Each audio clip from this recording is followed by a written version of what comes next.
Assalamualaikum warahmatullahi wabarakatuh. Bagaimana kabar anak-anak hari ini? Semoga semuanya sehat. Semoga semua dalam lindungan Allah Subhanahu wa taala. Amin. Pada hari ini kita akan masuk pembelajaran baru, yaitu dengan tema qada dan qadar. Ada yang sudah tahu apa itu qada dan apa itu qadar? Alhamdulillah ada yang sudah tahu, ada yang belum. Oke, hari ini kita akan belajar tentang qada, iman kepada qada dan qadar. Pengertian iman kepada qada dan qadar. Qada menurut arti dari bahasa Arab yaitu ketetapan, ketentuan, ukuran, takaran, atau sifat. Qada secara istilah yaitu ketetapan Allah yang tercatat di Lauhul Mahfuz sejak zaman azali. Ketetapan ini tidak sesuai dengan sudah sesuai dengan kehendaknya dan berlaku untuk semua makhluknya. Jadi qada itu ketetapan Allah sejak zaman azali yang Allah berikan kepada semua makhluknya. Bukan hanya manusia tetapi semua makhluk yang Allah ciptakan.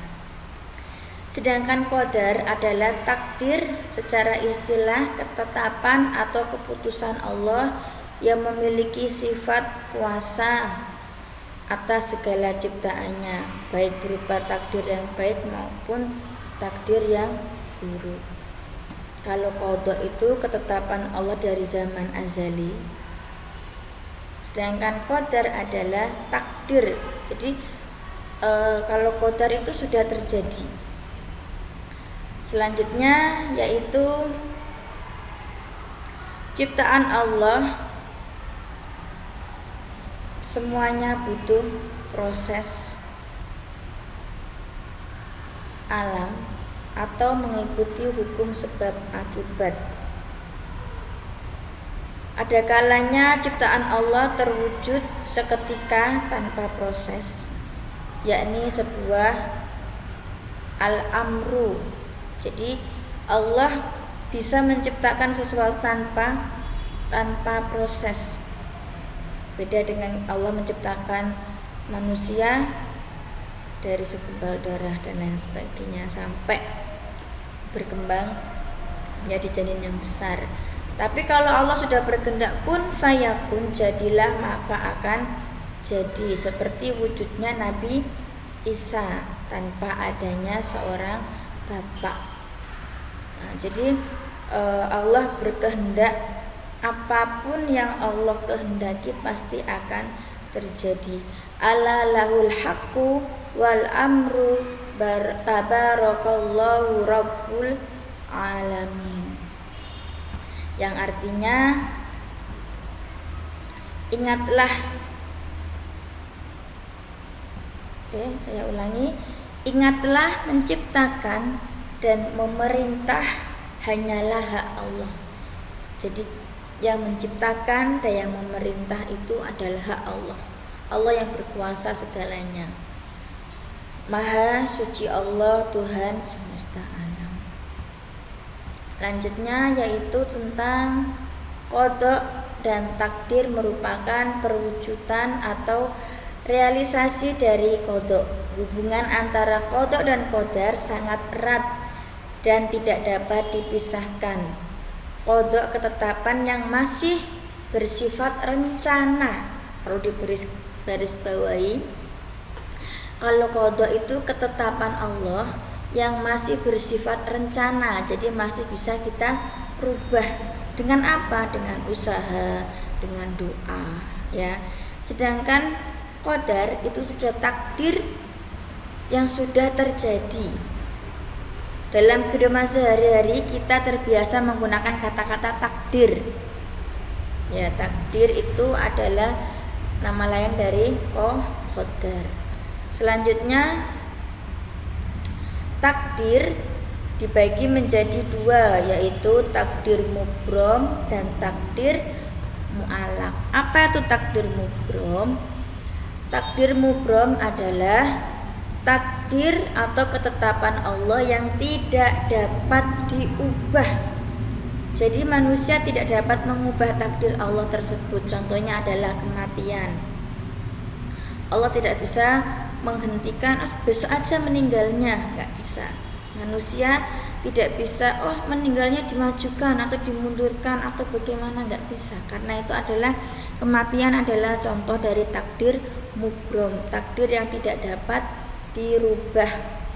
Kullu nafsin dha'iqatul maut wa innama tuwaffawna ujurakum wa yaumal qiyamah. Tiap-tiap yang bernyawa akan merasakan mati. Sesungguhnya pada hari kiamat sajalah disempurnakan pahalamu. Oke ya. Yang pertama tadi apa? Takdir mubrom. Takdir yang ketetapan Allah yang tidak dapat diubah. Lanjutnya yaitu takdir mu'alaq.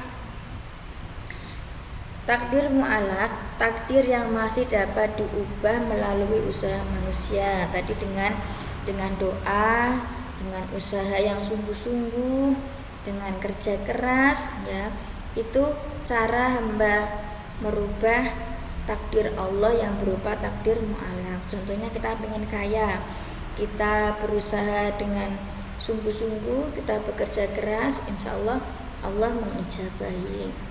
Tapi jangan lupa kita tetap harus berdoa kepada Allah. Karena dalam firman Allah, innallaha la yughayyiru ma biqaumin hatta yughayyiru ma bi anfusihim.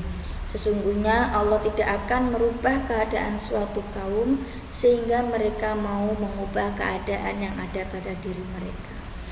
Ingat, Allah tidak akan merubah kita kalau kita tidak mau merubah diri kita.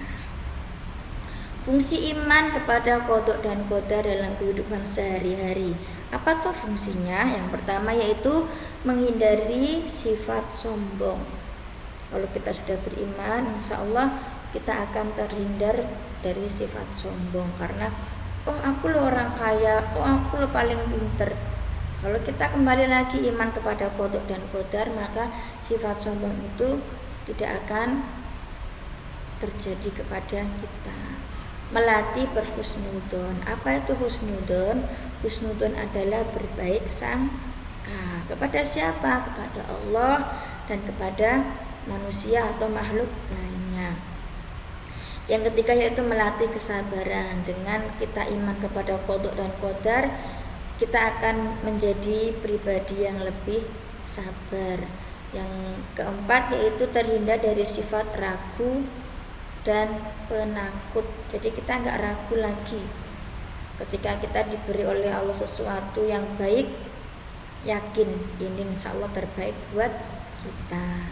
Selanjutnya yaitu perilaku cerminan dari iman kepada qada dan qadar. Perilaku apa yang harus kita cerminkan? Yaitu ketika kita sudah beriman, kita harus bisa mencerminkan kehidupan sehari-hari, yaitu menjadi pribadi yang mau bekerja keras untuk merubah. Ya, jadi kita harus lebih bekerjanya lebih keras lagi, gak malas-malesan. Seorang pelajar berarti belajarnya ditingkatkan lagi.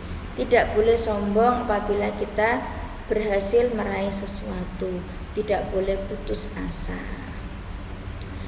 Oke, untuk pelajaran kita hari ini, tugas berikutnya yaitu kalian kerjakan di buku, ya, buktikan fenomena kehidupan tentang tanda-tanda orang yang beriman pada qada dan qadar. Kemudian diskusikan bersama kelompok, nanti kesimpulannya dibacakan di depan. Gitu. Ada yang ditanyakan? Nah, di sini nanti ada lembar-lembaran yang harus kalian kerjakan. Kalau tidak ada pertanyaan, kita akhiri.